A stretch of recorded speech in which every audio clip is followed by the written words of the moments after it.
Now, it's time. Let's get this first quarterfinal game started. I have for you the varsity scholars from Morehouse College.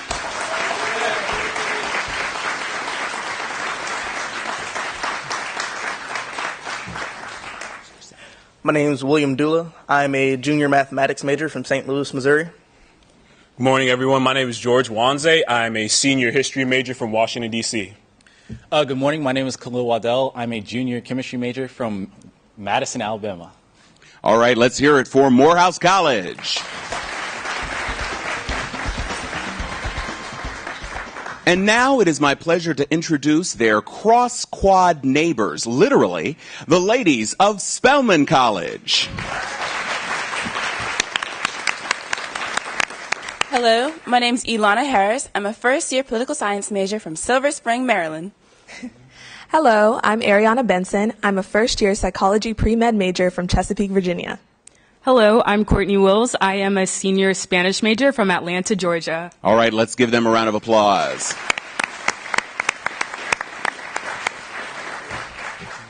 And now it's time for us to introduce our moderator for these first set of games. Ladies and gentlemen, please welcome to the moderator's podium, Monita Bell.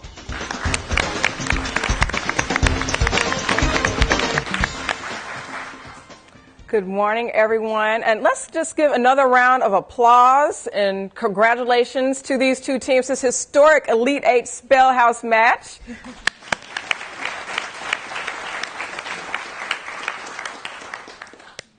All right, so we have in the face-off position for Morehouse, George and Ariana. Yes. For Spelman. So we want to get to know just a little bit more about you. So George, tell me, in the movie of your life, who would play you and why? Well, quite frankly, since we're big on the Spellhouse theme here, I think I'd pick Samuel L. Jackson to play me, and hopefully the movie would be directed by Spike Lee, you know, to cap it off. Right, to round it out. Okay. You don't sound as loud as he is, though. I don't? No. I mean, you know, because he yells all the time. Yes, yeah. We'll see when the game gets started, though. Okay. And Ariana, how about you? Who would portray you? My favorite actress is Kerry Washington, so I'd have to say her. I love how she portrays strong female characters, and I really think it embodies everything Spelman is. And you, of course, not just Spelman. Okay, I like it. I love it. Well, Morehouse won the toss, so George, you will be choosing first from these categories: The Weight of the Presidency, Seeing Red, Bust a Rhyme, and I Speak Viking.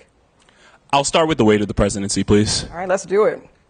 Who was our tallest president at 6'4", not counting his iconic stovepipe hat? George. Abraham Lincoln. That is the right one, and here's your bonus for 10 points apiece. At 6'1", who is 1 inch shorter than the previous Democrat to occupy the White House, Bill Clinton? Barack Obama. That's correct for 10.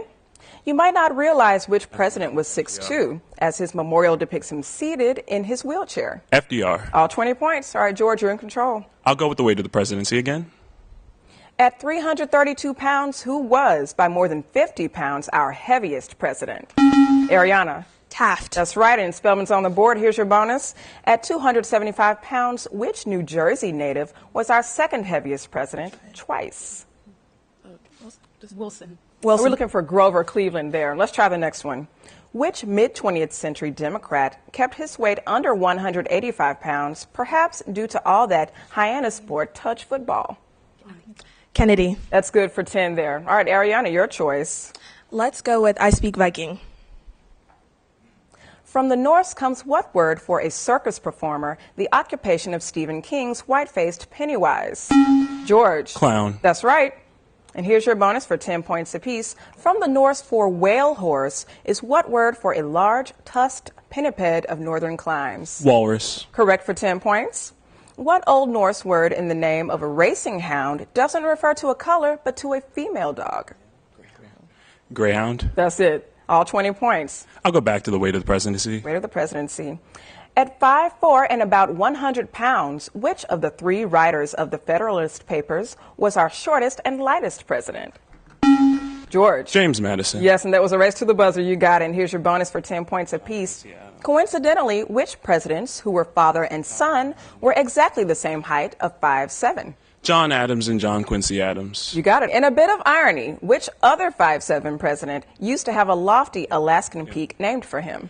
William McKinley. All 20. And George, your choice again. Let's do I Speak Viking, please. A Bandit Gang Marco song that T. Wayne used to freestyle in his own hit was what one-word title, perhaps from the Norse for dirty?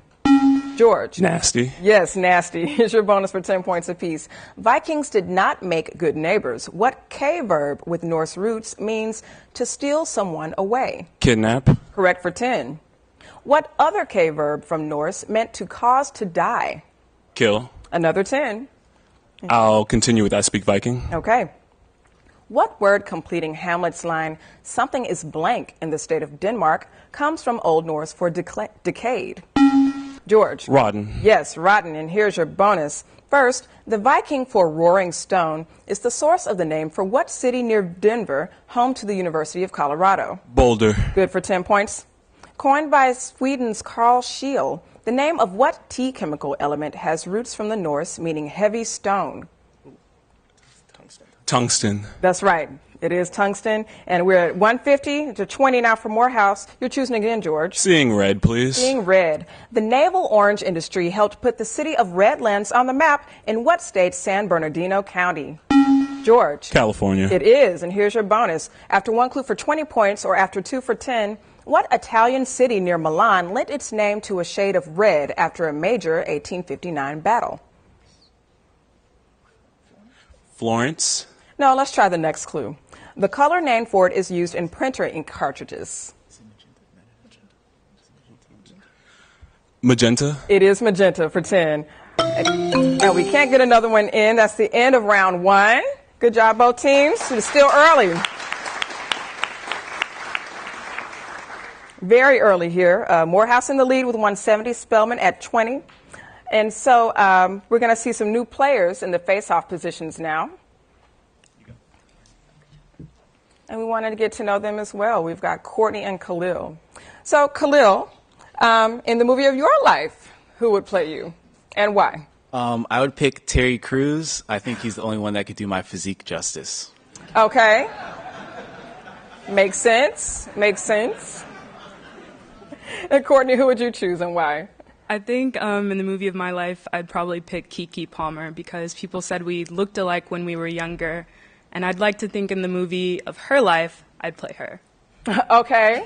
I'm sure she feels the same way. Totally.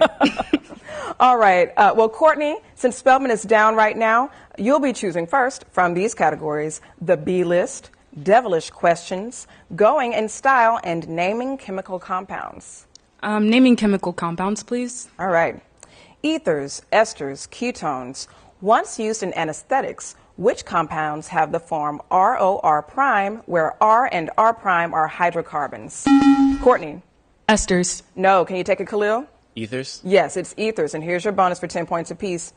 Amides, esters, ketones, which have the general formula RCOOR prime and tend to have pleasant aromas? Ketones? No, that was esters.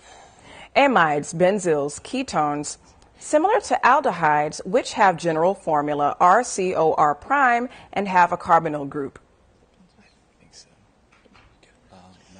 Ketones. Yes, it's ketones. And here, yeah, you got 10 on that bonus, and you're choosing again. Devilish questions. Devilish questions. A major Philistine god was called, in Latin, Dominus Muscarum, which means Lord of the what insects? Khalil. Flies. It is Lord of the Flies, and here's your bonus for 5 points apiece and a 5-point bonus for all three. What Hebrew name of that false god is often given to Satan's second in command? Team, your answer. Beelzebub. That's the one for 5. What long M name is given to the devil in Marlowe's Dr. Faustus? Mephistopheles. Very good for another 5. Fallen One is the license plate of what devilish 2016 Fox TV title character? Lucifer. And you got all 20. Good job. Khalil? Chemical compounds. Naming chemical compounds. A hydrocarbon chain with 8 carbon atoms uses the prefix OCT, while the prefix ETH indicates how many carbon atoms? Khalil? 2. That's right. And here's your bonus for 5 points apiece and a 5-point bonus for all three. How many carbons are indicated by the prefix BUT? 4. That's good for 5 points. How about DODEC? Team, your answer. 10. 12. And finally, PROP. Your 3. answer, team. 3. Yes, so you got 10 on that bonus. And the correspondence at 240 for Morehouse, Spelman 20. Khalil? Compounds. Naming chemical compounds. The systematic name of HCOOH is methanoic acid, while its common name is what F acid? Khalil? Fumaric acid. No, can you take it, Courtney? Fluoridic acid. Formic acid. Yes. All right, Khalil, you're still in control here. Going in style. Going in style. Allen Edwards Hale, a patriot to the end who was hanged saying, "I only regret that I have but one life to lose for my country." Khalil. Hale. Yes, Nathan Hale, and here is your bonus for 10 points apiece. We hope you remember that frontiersman and Congressman Davy Crockett was killed in the battle at what Texas mission in 1836? Alamo. Yes, good for 10. Emperor Frederick Barbarossa drowned while crossing a river on his way to the Holy Land to lead the third of what wars? Crusades. All 20. And Khalil, it's your choice again. Going in style. Going in style. A 2010 study indicates that what last queen of Egypt died by taking a potion of poisons and not from a snake bite? Khalil. Cleopatra. Yes, and here's your bonus for 10 points apiece. First, convicted of being gay, computer pioneer Alan Turing chose to imitate Snow White by biting what kind of fruit that he coated with cyanide? Apple. Yes, that's correct for 10 points. Convicted of corrupting the youth of Athens, which philosopher willingly drank the entire cup of poison presented to him? Socrates. That's good for another 10. And Khalil, you're choosing again. Going in style. Going in style. Accidentally stepping on her executioner's foot, whose last words on the way to the guillotine in 1793 were, in French, "Pardon me, sir." Courtney. Antoinette? Yes. No. Joan of Arc. Can you take it, Khalil? No, it's Marie Antoinette. We had to get the full name there. Okay, and that brings us to the end of round 2.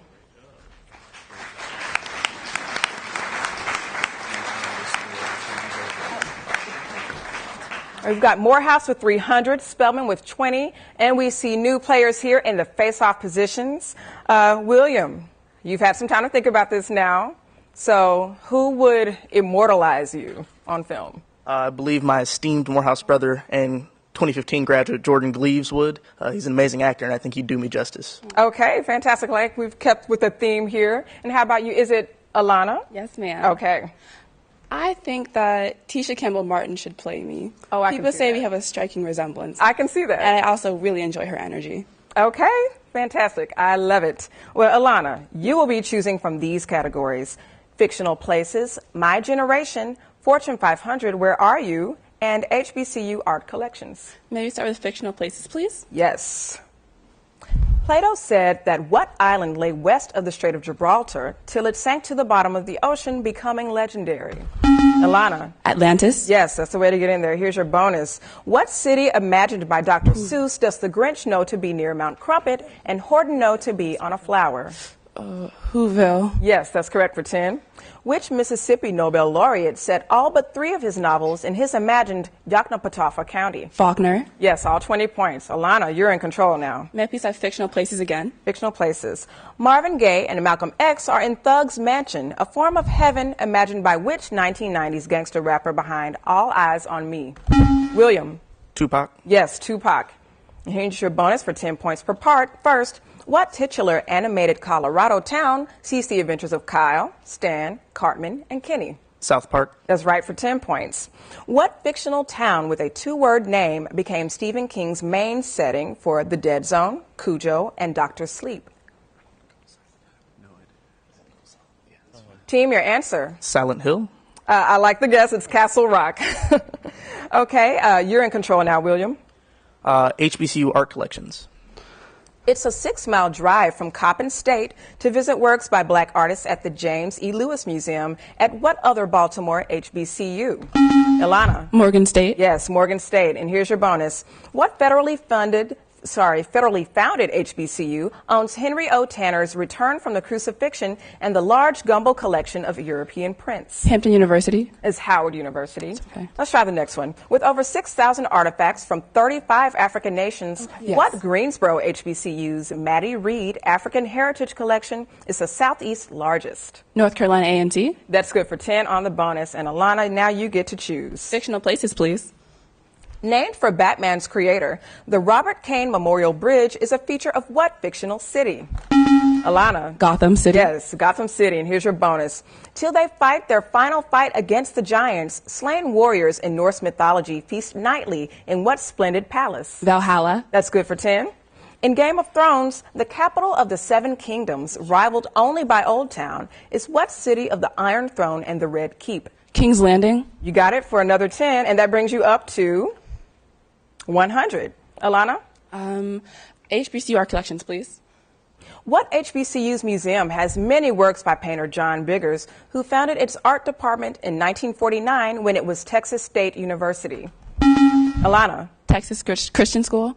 No, can you take it, William? Texas Southern University. Yes, Texas Southern. And here's your bonus. What private HBCU's Museum of Fine Art uniquely emphasizes works of art by and about women of the African diaspora? Spelman. That's correct. Near Spelman, what HBCU's university art galleries include Hale Woodruff's 6 large Art of the Negro murals? Clark Atlanta University. Yes, AUC love here. You got it. All right, William. Fortune 500. We'll wager you know that what desert city is home to MGM Resorts International, Caesars Entertainment, and Wynn Resorts? William. Las Vegas. Yes, that's the one. And here's your bonus for 10 points apiece. While headquarters are almost everywhere else, nearly 2/3 of the Fortune 500 are incorporated in what small state? Delaware. That's correct for 10. What U.S. city, despite its millions of people, is home to just 5 Fortune 500 companies, including Occidental Petroleum and Farmers Insurance? Los Angeles. Yeah, we're kind of close by. You got it. Okay, William. Fortune 500. Nebraska, Nevada, New Jersey. What state is home to 5 Fortune 500 companies, including the 4th largest, Berkshire Hathaway? William. New Jersey. No, can you take it, Alana? Nebraska. That's the one. And here's your bonus for 10 points apiece. Nebraska's 2nd largest Fortune 500 firm is what 154-year-old railroad corporation, long known as UP? Union Pacific. That's good for 10. What Nebraska city completes the name of Mutual of Blank Insurance, longtime sponsor of TV's Wild Kingdom? Omaha. All 20, and that brings you up to 130, excuse me. Morehouse 380, the end of round 3.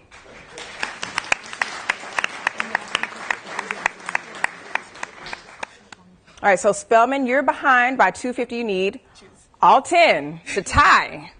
All right, so this is big here. Ladies, you'll be choosing from How About Homophones, The State of Music, Full Steam Ahead, Black Works, and Other Words. We're going to go with How About Homophones. Okay, here we go. What word with 2 different spellings but the same pronunciation, such as throne and throne, is a sore throat and a Clydesdale? Horse. Yes. Perpendicular and a purple fruit? Grape. No. To twist forcibly and a wedding band? Yes. Repulsive in a glass container for liquid? Beaker. No. Ironically amusing and a type of bread? Rye. Yes. Standing still and nice paper? Stationary. Yes. A temporary stop and Fido's feet? Halt. No. Barrel and the SI unit of energy? Pass. Okay, no. Joule. Published in installments and Cocoa Puffs? Cereal. Yes. A period of grief and daybreak? Morning. Yes. Perpendicular and a purple fruit? Plum. Yes. Repulsive in a glass container for liquid? Pass. Pass. A temporary stop and Fido's feet?